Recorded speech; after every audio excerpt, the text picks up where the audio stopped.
Hello everyone. Thanks for having me. I'll quickly talk technology. I think in this session we'll be talking about the emerging trends in qualitative research, right? And trends that have been actively being used in the industry, and potential collaborations that researchers can make to get the right response, to ensure that the respondents have their full attention on the research and all of that, right? So. Before I dive deep, if you have any specific topics that you wanted me to cover, if you can put that in the chat box, I'll try my best to incorporate those topics in the plan. But otherwise, I'll start with the screen. So we do have a query that has been asked for today's session. That is, Mhm, uh, Dr. Kiran sir has asked, if mhm, in what ways are researchers exploring the integration of sensory data, mhm, variables, and IoT and mhm. other forms of digital monitoring into qualitative research to capture embodied experiences? Right, so I think my talk covers that to a large extent, but if there are some things which are unanswered by end of the session, I'll encourage Dr. Kiran to ask that. Okay. All right.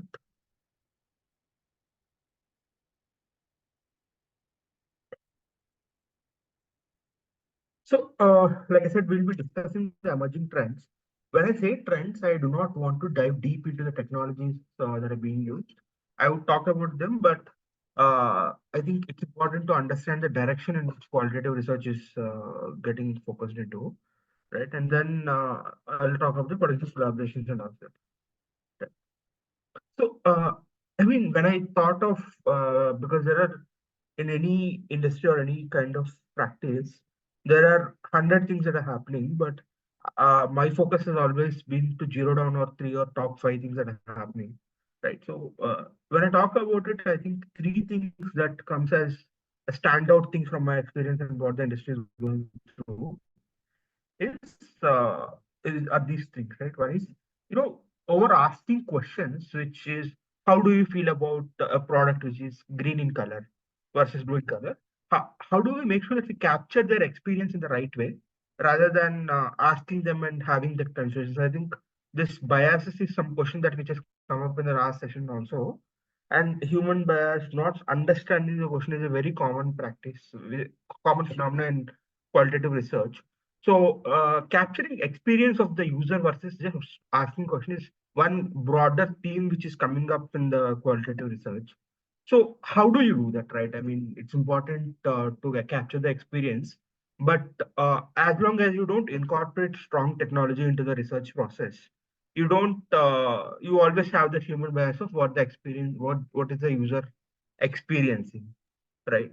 So, eliminating human bias is the first thing, and then the primary route for that is incorporating strong technology, right? When I say technology, it's not just limited to certain tools or practices, but it's capturing the brain waves, being able to track eye movement, being able to capture facial expressions and all of those things.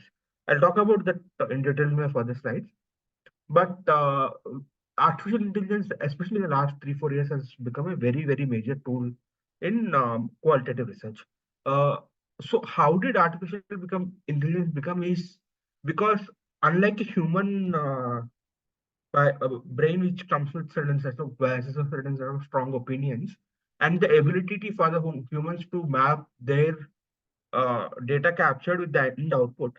Artificial intelligence comes with a very powerful training model of where you can train the model in such a way that the model auto improves itself every session, right? So once you give the results of a qualitative research to the model can adapt itself to the emerging practices and emerging things that it has to look out for.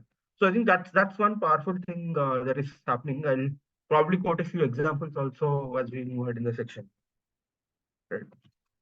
Okay. Now that we understood that, okay, in summary, capturing experience of the user in response to something and building using technology as much as possible is a major trend, right?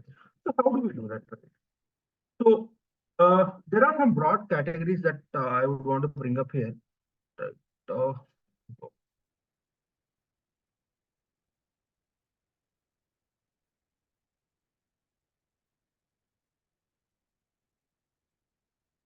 So eye tracking is something which has become a very popular. If you see the image one, sorry, image two, the user is uh, given certain number of equipment which capture the responses in which the brain's mind waves of the user is responding to different things. For example, if you give either a virtual reality or a plain 3D supermarket experience to a user, uh, the brain waves, how they respond, the mental maps of the user when he's being transported into different aisles, different product sections. I think that's where you get to understand how the user is moving his eyes, where there is a focus going on, what are the prime focus points of the user, and all of these things. And that's where you capture the brainwaves in a quantitative fashion to understand the responses of the respondent to different things, and then you zero down on a problem statement and understand for your problem statement how is the user responding, right? And so the first image that you're seeing here is something which captures the facial expressions of the user and emotion recognition. This is used extensively in the US for ads validation. So today, especially in the consumer markets in the US, before running any ad, they run through extensive tools, which where the ad is displayed to multiple people from different target segments, and see how their brain waves are responding to, right? So positive, negative, these systems have very powerful techniques to capture the positive score and positivity score and negativity score on a scale of 10 for brainwave movement, right? So that's how they capture the expressions and understand how an ad has responses from different respondents, not just ad. For example, let's say they want to launch a new product with a use case, right? How the use case uh, solution is being responded to the user is also being tracked using this facial expression and emotional recognition. Uh, it is in a nascent stage today, but uh, for the consumer industry, especially with specific use cases, this is very, very powerful. Right? So next is consumer neuroscience techniques, right? Uh, the whole consumer neuroscience technique work on a very simple model called mental effort model, right? So the core hypothesis is the user has to put in more mental effort to digest the information being given to the user in a particular ad or in a particular concept, communicating particular concept to the user. Then it is not the right way, right? So consumer neuroscience especially focuses on how easy is it for the user to understand the message that I'm giving out, or rather how easy is it for the user to consume the information, right? It tracks less about how emotionally they react to a product or a solution, rather tracks how easy is it for the user to understand, right? So Nielsen and a lot of other large consumer market research firms have large neuroscience technique teams today, right? So their whole process is that you capture the mental effort of the user in response to different things, quantify that mental effort and see where the mental effort is reached, and it's a mixture of two things, right? So just like how you form x-axis, y-axis, and create a graph, you create a graph of what is the mental effort versus what is the percentage of coverage of a message. Wherever the equilibrium is strong is where you decide that this is where I'll focus my message, right? The fourth technique is in so the top of the techniques, like facial recognition, eye tracking, consumer neuroscience are relatively very expensive. I mean, even if you do it at a large scale, it costs at least $3 to $7 per user to do this, per respondent to do this kind of research, which obviously not a lot of consumer business can afford. So the fourth one is more economical, more easier to do without a lot of tech integrations, right? Is less than 1 minute responses and word assist. The fundamental way this is done is any response which took more than a minute or more than half minute, basically we set a threshold, right? So any response which comes after that is considered as null and void, right? So let's say I have to give an example. I say chocolate, right? Some people might say wow. Some people might say oh tasty. Some people might say my emotional partner when I'm not feeling well, right? So these kind of things, word associations give you strong indication of what the users are expecting out of different product services, and their reactions to things, right? Because when you give time, people can always think too much and not out what is on top of their mind doesn't always come out. So if people have the budget and things where if not, there is to this less than 1 minute kind of response and word associations. I'll take a pause here. If anybody has questions, I can till here. Otherwise, I'll move to the collaborations and building network. Uh, Mr. Sunny, Dr. Dinu has asked that how virtual reality can be used as one of the tool for conducting the qualitative research. Right. Interesting question. So I think VR is a very powerful tool. The way that it works, use VR to, but integrating the VR with this, in all the top three that are there here, right? Eye tracking, facial expression, and consumer neuroscience techniques. You can either show, for example, if you see in the second image, they're showing a supermarket video to the user to help them understand how the user reacts to different parts of the supermarket, how the user responds to how the user's eye respond. Right? Same way you can use VR to take the user through a journey or an experience and use the same technology instead of a 2D technology, you can use a VR technology to see how the user is responding when he's being immersed into a virtual reality experience. And I think one big case of companies doing that in India is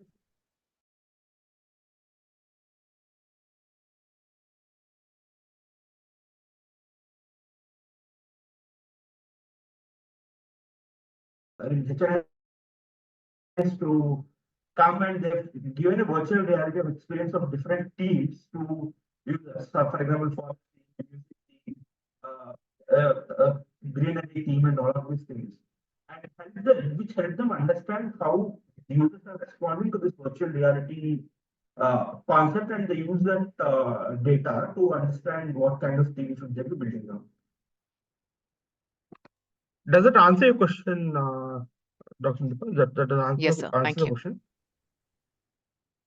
All right, great, thank you. All right, anything else, or should I move to the next thing, next part? Sir, we have received one more question from Dr. Nidhi Rajgupta. She has asked, how to get these tools, and I mean, which company offer these tools, and is this economical for a single researcher? Okay, interesting. I'll talk about the economics first and then move to companies which can offer these tools, right? So for eye tracking and facial expressions, I think the cost starts anywhere, the minimum cost starts anywhere between $500 to $1,000. So even if you have a very small sample of let's say only 20, 30 respondents, still you have to pay that amount to get started with it. So if I have to quote that in rupees, somewhere between 40,000 rupees to 1 lakh, right? But per you, when you do it at a larger scale, the per user, per respondent cost of both eye tracking and facial expression today is between $3 to $7 to 560 rupees. Right. So that's the economics of this. Does it make sense for a single researcher to do it? It depends on the project and depends on the value of the product. For example, if you are selling a premium card, it definitely makes sense to invest 500 rupees or 600 rupees per respondent. Whereas if you're selling a consumer product like a soap, I highly doubt if you should invest on that. Right. When it comes to consumer neuroscience, it's complicated because the equipment is not so freely available. Today, in India, only Nielsen Neuroscience and a couple of other smaller agencies works in partnership with Nielsen Neuroscience have access to this kind of equipment. And it requires a silent lab, it requires tools which capture the data into meaningful numbers and all that. So as far as my knowledge, only Nielsen Consumer Neuroscience has that equipment today. And Nielsen to the clients, they charge around $7 to $10 to per respondent to get this data done. Again, the project size ranges minimum of 5 to 10 lakhs per project. When it comes to tools or companies which are doing this, I think eye tracking and facial expressions are primarily dominated by the Western firms. In India, Anthropic which is doing it, right? There are firms like Meraki, Media Labs, and all who were trying to do the same thing, and they've done it to some extent. And the consumer neuroscience, like I said, Nielsen is the only major firm in India who has the entire setup to get this done. Thank you, sir. All right. If there are no further questions, I'll move to the next model of collaborations. Right. Okay, so now, I think most important thing in a consumer study is to understand what is in for the respondent to respond to the study. One or two studies, everybody will respond out of goodwill or someone who knows them asking for it. But for larger studies or anything, I think the way that it has worked out in any of the global markets is to give monetary rewards. Right? So, but a single company like I think a very good question on the economics came up here, right? Is it feasible for a single researcher to do this? Sometimes it is not, which is why companies today are partnering with each other to get things done for their study. For example, let's say there's a bandwidth of asking 10 questions. Today, companies of similar characteristics partner to understand. They share three questions, but they have access to all the data because in partnership they can solve a lot more problems together with the kind of user data than doing it individually, right? So premium products per se, like estate cars, these people have done amazing partnerships to ensure that the way that they capture the data is meaningful to them and they're able to do more studies with the users. Right. So that's one point. The second point is, okay, where do you do these studies?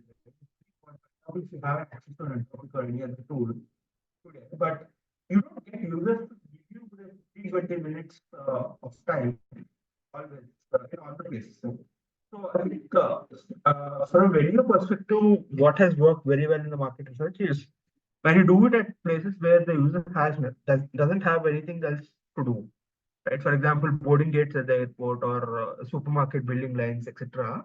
Which and essentially the user is waiting for something to be done, so the user has time to give the research inputs and all of that, right?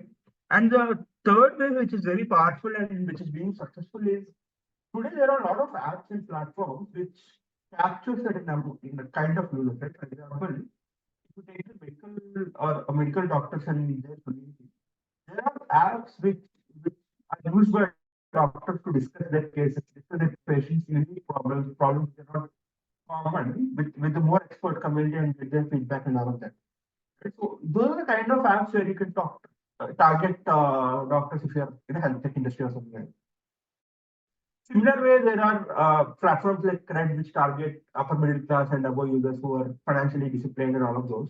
So if your target segment is upper middle class and above, you can probably partner with Cred to run a survey, to Cred to run a program where people can enroll themselves for the research and all of that. Right. So I think that's where collaborations come in. I mean, there are a lot of innovative ways, but these are the top three things that I see is partnering with similar brands to absorb the cost in a better way, both the user rewards and the cost of the study. Right. Second thing is apparently the touch points where you target the users, and third is obviously identify which platforms or applications have the kind of users that you're looking to do the study. Right. And agencies are always there, right? Who can do the recruitment, but that is a very traditional approach. And I'm not saying it doesn't work; it does work, but that's one traditional approach that has been there. Right. This slide is kept blank deliberately, not just that I did not want to write things here. So I want a little more participation here. So I want people to give examples of their ongoing projects. And I would want this to be an open forum where we discuss how someone can build a network for the ongoing project.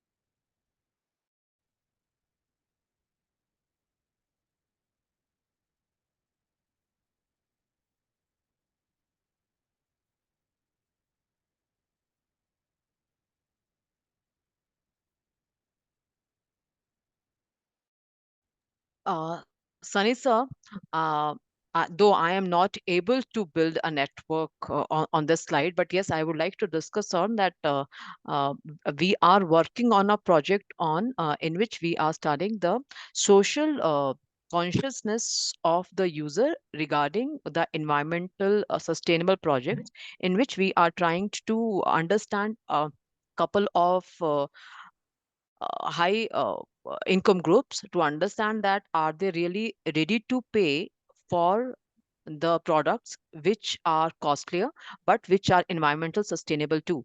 And the same way, we are also having a comparison study in which we would like to know the middle income group people, that if some kind of products which are environmental sustainable as well as which are not harmful for the environment, if they are being offered at a higher price, are they really to ready to pay? In that, we would like to intentions about that what kind of motivations that they have so that they will purchase these kind of products. So yeah, we are doing that kind of qualitative study. Got it. Fair enough. So you have two cohort of users. One is HNIs, one is middle income groups, right? In both of these cohorts, you want to understand what is their willingness to pay slightly higher price for environmentally sustainable products, right? So this is a problem statement, and obviously you want to have a network, and you might keep having questions. So you want to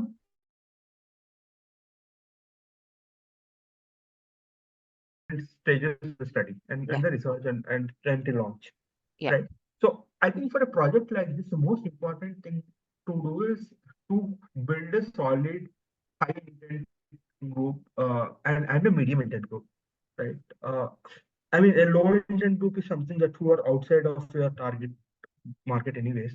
So, and being able to differentiate between a high intent group of people who are already looking for this, their responses might be very different from people who are having a medium intent, right? So you have to create four segments, right? One is high income, high intent, high income, medium income, high intent, medium income, low intent, right? A 4 by 4 matrix of this sort, right? And then, so how to identify each such groups is a very interesting problem to solve, right? So for each of the categories, for example, high intent, high income, high intent is a category, right? You need to understand where do you find such people, yeah, right? Are these people? I mean, if their intent is already high, they might be already buying some sustainability related products and services, right? So identify what are the sustainable products that are there out in the market, which are catering to high income group, and probably buy a database from them or partner with them, saying that hey, we have a research study going on. Do you want to participate in this study? Kind of thing. So you sort people who are already engaging in that behavior. That is one cohort because that cohort already knows a lot about your problem statement, right? The second thing is high income, but no expressed intent so far, right? So then you obviously you have a number of sources to identify high income groups today with all the technology and all coming in, right? If you have access to platforms like credit, they have a humongous amount of access to the financial information of people, right? Because they pay their credit card bills and all of that. So you can obviously form a cohort of HNS, run targeted ads to them to participate in the study and onboard them on the study. Or you can go to places where only high income groups make purchases like premium real estate, premium cars, a lot of things, right? Premium apparel brands and all such things, and premium apparel brands which are not into sustainability, let's say, right? So there you form the second cohort of people who are high income and are not engaging themselves in sustainability products yet, right? Then same logic goes for middle income group, right? So middle income groups high intent, you see people who have made inquiries for sustainable products but did not purchase, and identify who of them could be a middle income group or middle income groups sustainable products, right? May not be a sustainable car or a sustainable house, but maybe a sustainable bag is an indication that someone is probably in the middle income group and buying a sustainable bag versus a normal bag, right? Middle income group with no intent, again, you have a number of ways to identify who falls in the middle income group, their cars, their houses, right? Their credit card bills and all of that, right? So you form these four categories and do make these four categories into individual independent categories and run research, you can either do a traditional question and answer kind of survey, right, of how, what is their intent with respect to spending 20% higher, 30% higher, those kind of studies, or you go the new way and you adopt to either of the things that I've mentioned in my earlier slides, right? If you see this, uh, facial expressions can be an excellent way. For example, you say that a normal let's say shoe costs you around 1400 rupees, and you say this shoe is made of sustainable material and this costs around 1800 rupees or 2000 rupees, 20-30% higher. You take it to different price points and understand how their facial expression and emotional graphs are moving, which helps you form a solid hypothesis on at what point is the sweet spot for each of this cohort to spend a little extra on sustainable products, right? And the core point of whether they would even look at sustainability as a point of consideration can be captured from the consumer neuroscience techniques, right? If the mental model is that it is not moving too fast, too aggressive, and it is being sustainable, it means that they're willing to consider that as a purchasing criteria, right? So I think these are the techniques apart from the traditional. So in summary, form four cohorts, on the x-axis being income and y-axis being intent to purchase sustainability products. High, medium is should be the category. Each cohort do either a traditional surveying approach or the facial tracking and facial expression and consumer neuroscience techniques to find out what is the sweet spot at which you can charge them a little slightly extra for sustainability. Thank you, sir. Sir, one more question has been posted into the chat box that has been asked by Dr. Samriti Das. She has asked that how and when to use participatory photo mapping. Participatory photo mapping. Okay, well, I'm not very much aware of that method as such. If the lady or the gentleman can come up and tell what it is to me, if I have done that at a certain point of time, I'd add some inputs. Otherwise, I've not heard of that kind of study. Sure, sir.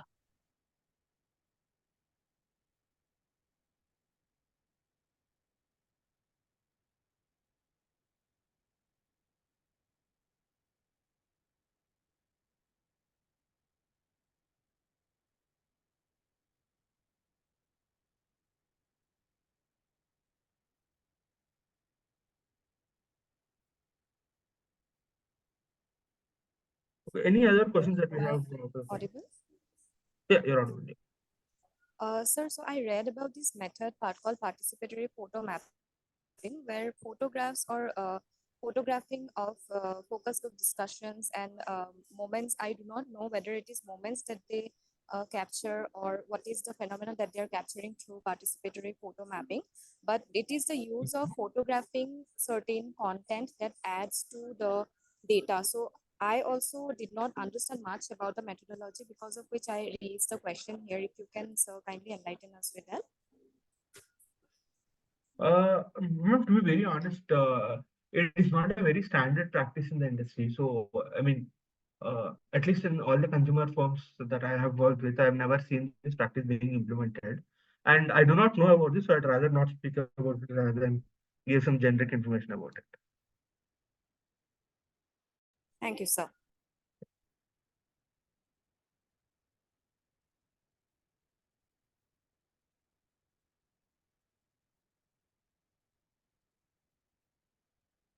Any other questions, Dr. Nidhu? No, sir. All right. Great. I think this is anyways supposed to be a quick session, but I think in general discussions, I think last time also I heard that people would want a little more focus on how to execute this research, how to execute the data which comes out of this quantitative researches, right? So I think the very fundamental way that I would suggest it, the statistical methods that you use are very standard today, right? You do a t-test, you do a validation with variance, you do a validation with standard deviation, you eliminate the outliers and all of these things. But beyond that, I think when it comes to qualitative data, the beauty of this data comes out when you can segment things into proper scenarios. right? Like I always do a matrix approach to understand different cohorts. So form this data into different cohorts and do a standard. For example, let's say you have a qualitative research where people are, where like the word associations that I told, right? Let's say people are, when you show them a shoe, people are telling running in a maximum statements, right? So there are text analytics ways where you find the number of occurrences of different words in the sentences which are coming out, right? And eliminate things which are very obvious, right? So when you show a dress, look is something which is supposed to come out, right? Eliminate the way things which are obvious and focus on the unobvious things and figure out how many times is it coming from, what kind of users is it coming from, right? So these kind of insights will tell you which segment, what kind of associations are they forming with their brand or product or service that is trying to get. I mean, that you're doing the research for. So that's something that I want to bring it up in this session. Uh, but all these new age methodologies like either facial recognition or eye tracking or anything of that sort is about, because there is no fixed way that if the eye goes on the healthy section of a food aisle, doesn't mean that the person is really interested in making a decision towards healthy food, right? Maybe he's never seen that, he wants to see that. So understanding the context in every data point that you gather is as important as just gathering the data point and ensuring that it is a result towards something, right? And for example, let's say you show an ad of let's say slightly controversial product like a knife, which can be used to cut vegetables also in a good way, and which can be used to harm others also in a negative way, right? So when you show a knife, someone who has a negative experience with a knife can actually, the brain can trigger a negative emotion. That doesn't mean that your knife is not attractive enough to the user. It essentially means that the user might have a negative connotation with knife because of the place that he lives in. Because if he lives in places in certain, let's say, certain part of Europe where knife violence is common, you have to understand the context why the graph is, why the emotion is negative towards a product rather than just assuming that my ad will not work in Europe, right? So I think that's the way that I would suggest qualitative research to be used.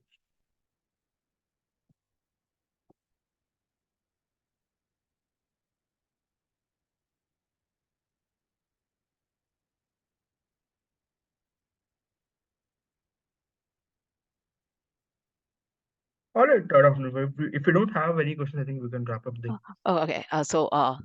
Just I haven't asked the participants for the forum because I have received a few questions from the participants, sir, which I really want to ask. So one question which has been asked is, how can the researchers incorporate big data and data analytics into qualitative research findings? Okay, so big data is a pure quantitative thing, right? So big data understands data from multiple databases and all of that, and it forms a pattern, right? That's the task of big data. Data analytics is clearly of what is the output. For example, do you want to see what is the level of variance when you show different variants of a product to different people, right? Or you want to understand what is the median percentage premium that people are willing to pay for a sustainable product and all of these things. Right? I'll talk about first big data and then move to data analytics. Big data per se is a very quantitative model. So the only way to use big data in a qualitative research is when you can quantify the qualitative research, right? Do it need do should you do it? My answer is not always yes. It depends on the scenario, but when you do it, I think for every response, for example, you ask people how willing are you to invest in a sustainable product rather than a normal product, right? People will, if you don't give them a scale and give an open-ended answer, which is what qualitative research is, right? People might say, I will think of it, I will see if it is worth my spend, right? These are kind of things that people will say. So when if somebody says, I'll see you of it, it means that you have to understand what is the normal difference that people are willing to give better products, right? 10%, 5%, whatever it is, right? So you have to quantify this data in a way that certain standard of emotion of responses needs to be mapped with certain level of quantitative difference that people are willing to pay, right? So when you quantify this data, I think then, which is when big data comes into picture, where you can run statistical models, you can run regressions on that to understand at what point in what segment is a sweet spot for you to optimize your profit when you're selling a sustainable product. So big data essentially creates a model and a regression, and it tells an equation, right? That with at 20%, so many X number of more customers you will get, 10% Y number of more customers. What is your maximization is something that you have to normally figure out with your own mathematical approach, right? Yeah, And when it fine. comes to data, Sorry, sir, please continue. I think sorry, no problem. I think when it comes to data, I think it's the fundamental thing is that data analytics does not always need to have a hard-coded numbers.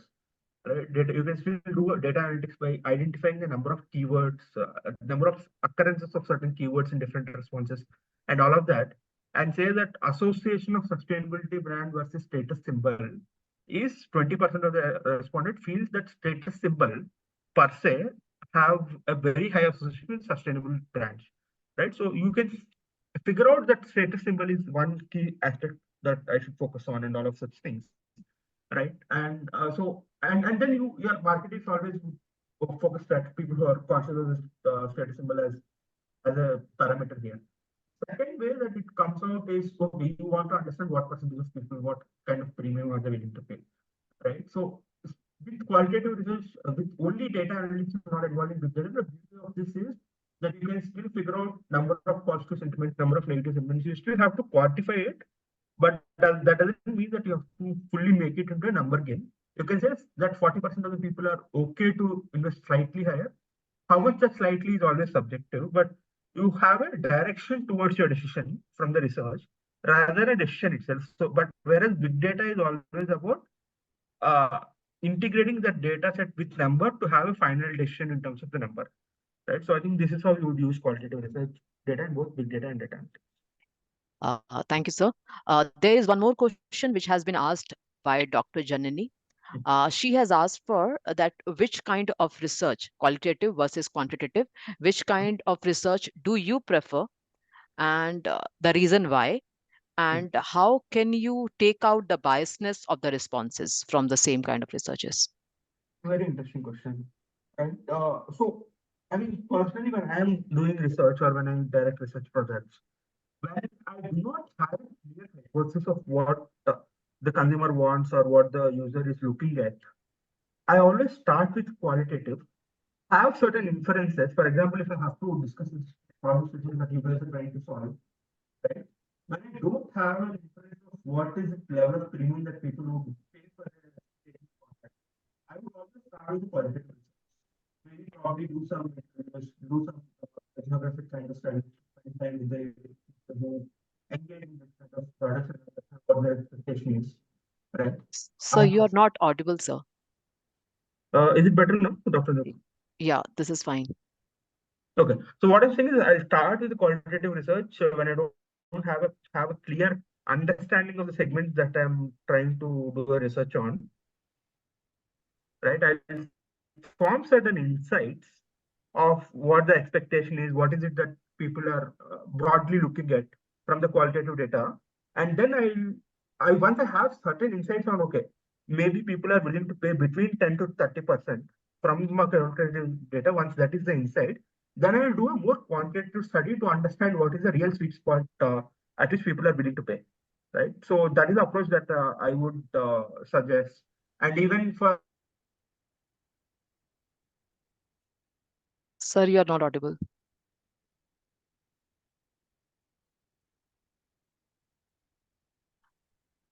Kiran sir, is he there in the meeting?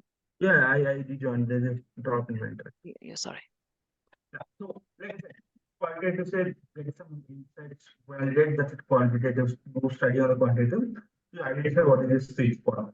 Say in terms of identifying what kind of users will move to this thing, right? So I identify certain characteristics of top priorities of people who are willing to move to sustainable products. And on those characteristics, I'll do a quantitative study to understand which characteristics can dominate my market. Okay. Furthermore, the Dr. Janani is asking on the same context. Mhm. She has asked that, as you have said, that you primarily take quantitative data, and on the same, when you find the insights from 10 to 30 or 40%, on the same, you perform the qualitative data. So No, she no, would like to it's know. the other way around, Dr. Neil, Okay, right? okay, I find the qualitative data on what is the broad range that people are willing to, and then on that do a okay, quantitative study on what is the switch. okay. So the data set remain the same. It means who are performing for your qualitative data, the Yeah. same set of data you perform the quantitative study too. Uh, Ideally, same set, but not always do you get to speak to the same set of audience, Okay. but same category.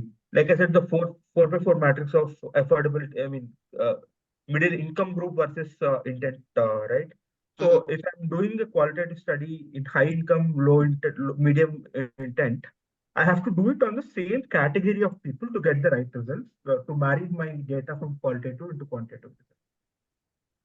Okay, sir. Thank you. Sir, one question. I'm sorry, so many questions has been asked to you for today. Dr. Pangdu Ranga would like to know that what are the strengths in digital storytelling as a qualitative research method, and how are researchers leveraging multimedia platforms for narrative analysis? Interesting question. So I think the power of digital storytelling is you can make people visualize things that they were not visualizing earlier, right? So for example, I'll stick to the example that you guys are doing so that you can relate, right? In sustainability study that you guys are doing, I think people don't understand what a sustainability product is when you tell them, hey, it's sustainable, right? When you show it to them, this is the impact of plastic on this thing and so on and so on. You're not essentially trying to brainwash them, but trying to sensitize them on the concept of why a product of sustainability matters to the society. And then that is a digital resource that you're using to leverage the things that you would have told in a marketing stage, but you're able to tell that in a research stage itself to understand how the user will react.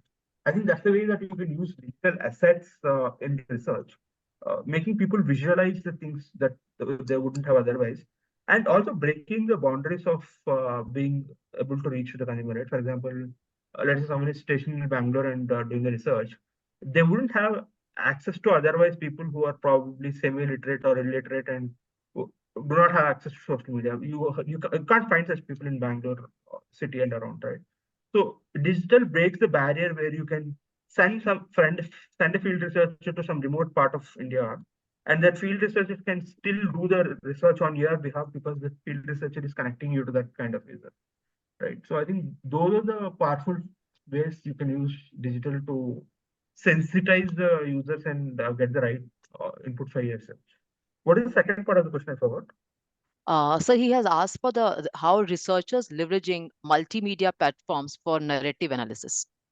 For narrative analysis, right? Yeah. So essentially, when you are creating a narrative, which when you're trying to test your narrative, like, creating a narrative is more of a marketing phase. But when you're trying to test your narrative for research phase, it's very important to understand that how that narrative performs on different platforms. Right. Okay. For example, the same narrative might perform weakly on YouTube because there the user is trying to achieve a different output. He's trying to access to some information where his mood of the user is very different. So let's say WhatsApp, where the user is willing to spend 1 or 2 minutes in reading to understand what the thing is about, right? So at different touch points, how do users react to different narratives is a very important point in any towards any marketing creation. So I think that's one powerful way where you can use multimedia to test how your narrative performs in different platforms, different kinds of users, right? And certain narratives are hard to explain on text, Okay. right? So I think YouTube ads or something of that sort is a very powerful way to test it out. So that's one way where you can narratives can be tested more on a audio visual platforms rather than just text platforms, right? So Okay. you also understand how your narratives are performing and being told in a polite way versus being in text. For example, you're harming the earth can be a very negative connotation when you're telling in text where the user doesn't have a context versus someone in a polite voice saying, you know what your behavior could be harming the earth in so and so ways. So a little extra space for you in different multimedia spectrum will actually help you to convey your narrative in a better way. So that's some kind of testing of digital. Thank you, sir. Furthermore, on the same context, I think he is doing the research on the same. He has asked, as we are doing the thematic and coding analysis, he has asked, apart from that, what innovative approaches are being used for data representation and storytelling in qualitative research, moving beyond traditional written formats? I think one of the top approaches that charts data, text is a very outdated approach, right? Yeah. So I think images which convey your thoughts in a single view, right? Which are very powerful enough to tell people. For example, let's say you say if you don't protect the earth from pollution or be very specific and say carbon dioxide, 10 years down the line, the AQI, even in the best of the places, will hit 130. Right? There's one is to write this statement, the other is to put a graph and say how AQI will move. And the third thing could be a very powerful way of putting someone in a mask always and doing something that you wouldn't generally do putting on a mask. For example, going out on a walk in the morning, 2023 versus let's say 2053. You put a transition so that because the AQI level is 150 already, definitely people are walking with a mask. Right. So I think those kind of illustrative stuff convey the message a little more powerfully. Uh, they cannot convey the entire message of the research, but I think to get that attention, that illustrative is something which works very well. Okay, sir. I hope Pandu sir has got the answer for his question. So one last question which has been posted into the chat box. It is regarding the community-based participatory research. And this question has been asked by Mr. Jagdish. He has Mhm. asked, how are researchers leveraging community-based participatory research Mhm. principles to co-create knowledge with communities and foster collaborative partnerships? Right. So for any community-based research, it's a very fundamental thing that you need to be very successful at. Is that one, getting the community together and giving the responses that you want them to give. Right. The second thing is how do you make the community open up, because communities are very sensitive about what other people in the community think about them. Right. It could be a community of professors, it could be a community of residents living in a locality. They're very sensitive about what people think about how their responses look like. Right.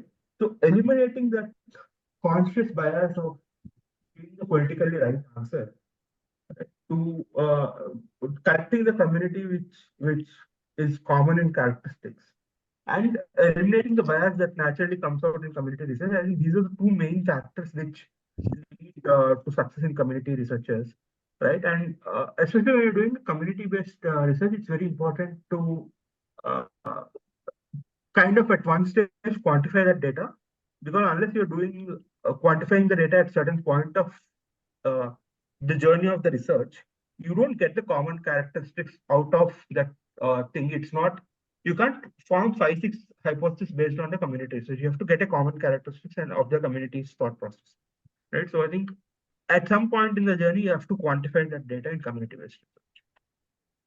Yes, sir. Thank you so much. So I think these are the questions which has been asked. Any other question which need to be asked by the participants? Uh,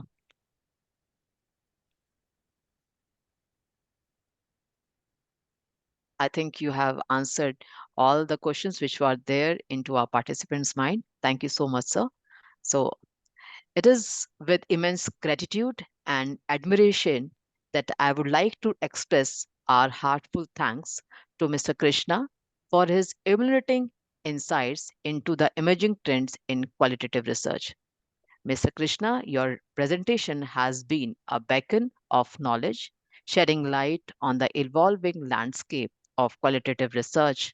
Your expertise and passion for the subject has not only enlightened us, but have also sparked a new enthusiasm for exploration and discovery within our own research endeavors.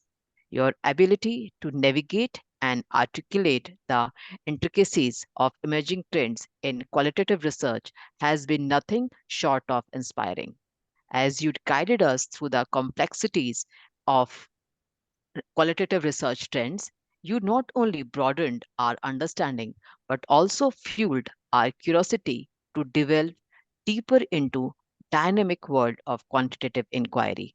Your dedication to staying at the forefront of emerging trends in research is evident, and we are truly fortunate to have had the opportunity to benefit from your wealth of knowledge.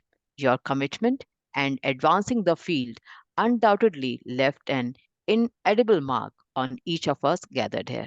On behalf of everyone uh, present here, I extend our sincere appreciation for your time, your expertise, and the thoughtful day you have shared your insight with us. Your passion towards qualitative research is contagious, and we leave here today with a deeper appreciation for the exciting possibilities that lie ahead. As we continue to explore and embrace these emerging trends, we carry with us the valuable lessons learned from your presentation. Mr. Krishna, thank you for being a guiding force in our journey of discovery and contributing to the advancement of qualitative research. May your passion and dedication continue to inspire us all. Thank you so much, sir. Thank you. Um, the request for all the participants, the feedback form for the FDP is shared in the chat box. Request all the participants to fill it without fail. As we conclude our faculty development program today, let us reflect on the importance of continuous learning and development in the field of education. We look forward to organize such fruitful sessions in days ahead. I sincerely thank the management for giving us this opportunity to conduct 1 week FDP on the qualitative research. Special note of thanks to all the speakers who enlightened us with their valuable thoughts during the last few days of FDP program. Heartfelt gratitude to our HOD, Dr. Annie Stephen, our coordinator, Dr. Jagdish, uh, FDP coordinators, faculty members, system admin, and all the participants who have been attending the session from day one for your active participation and extending support throughout. The participation certificate will be issued within a couple of days, requesting all of you to please do not leave the chat group. The link to download the certificate will also be shared into the WhatsApp group, requesting you all to kindly please fill the feedback form. I am sharing it again into the chat group, and the same will be shared into the WhatsApp group too. Just a moment.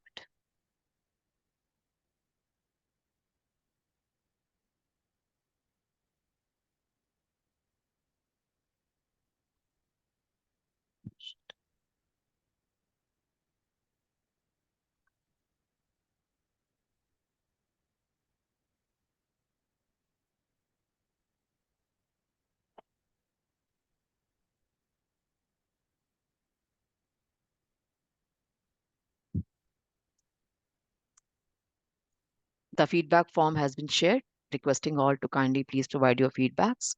The same link will be shared into your WhatsApp group also, and the same will be shared into the mail too. Please provide your feedback so that we can proceed further for the certificate generation. Thank you so much. Once again, a heartfelt thanks and gratitude to you all. Wishing you a wonderful day ahead and wonderful weekend. I remain. Thank you so much.